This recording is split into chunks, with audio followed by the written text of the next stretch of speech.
Today, I'm going to show you how I make my gluten-free sourdough starter.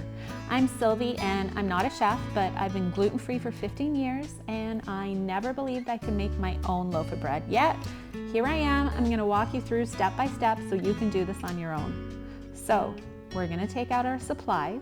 You're going to need some brown rice flour. Now, there's many ways to make a gluten-free sourdough starter, and you know what? Most of them work. My goal though is to share the basics I have learned and to have you waste very little discard, because let me tell you, you're going to go through more flour than you're used to, especially in the first weeks.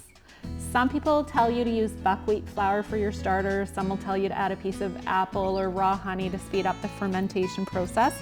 Some will even show you how to use fermented grapes as a starter, but this is just about the basics. You're also going to need a food scale. You can find them at most big box stores for around $10 to $20. Since gluten-free flours have different densities than, say, a typical whole wheat flour, weighing out your flours is essential, especially when it comes to moisture content. Now, I'm not going to spill all the details in this one video today, as my goal is to work through the process with you daily, so I can try to answer all the questions you might have. I'm also not a food scientist, so I'm going to offer my thoughts based on my experience, or else I'm going to direct you to some science-based resources when I'm just unsure. I like to have 2 glass jars with lids. I personally don't want my food sitting in plastic any longer than it needs to. Now, that's just a matter of personal preference, but you can use mason jars. However, you never want to screw the lid on your ferment really tightly because you can risk an explosion. Pressure is going to build as your starter is fermenting. So I've just covered my mason jar with a tea towel or a piece of saran wrap. In this case, I'm using the traditional wide mouth weck jars. That's what you call them. I like to use filtered water, and you'll hear some sourdough experts say you should only use distilled water, but to be honest, after watching a fermentology episode with Modernist Cuisine's head chef, Francesco Migoya, chlorinated tap water won't kill your ferment. I know a lot of people disagree with this, but what does matter is the temperature of your water. You do want to make sure that it's room temperature.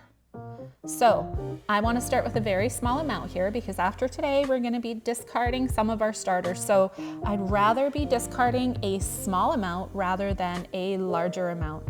This is all going to make more sense tomorrow, because while you could use the starter after 7 to 10 days, I'm going to encourage you to keep the process up for 30 days, because that's when your starter has really matured and you get a better rise on your bread.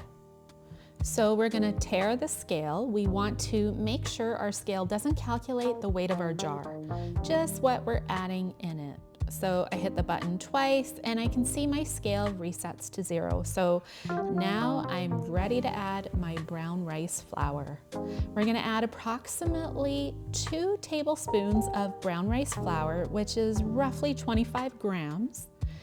And then we're going to add the same amount of our water, 25 grams, and then we're going to stir it. Now, there are people who like to add more water than flour, so their starter is a bit runnier.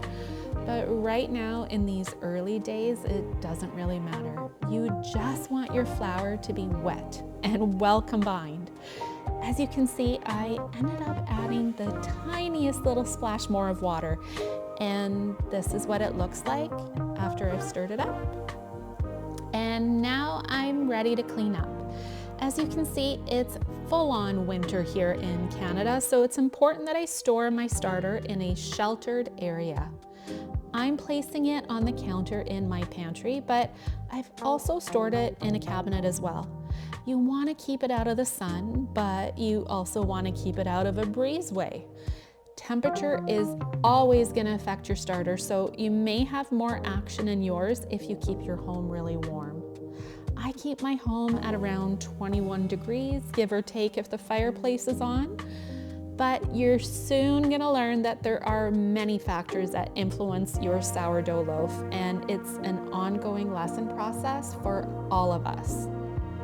So come back tomorrow and I'm gonna show you how much to discard from your starter, how to feed it, because yes, you have to feed it daily, especially in the early days. You cannot be late.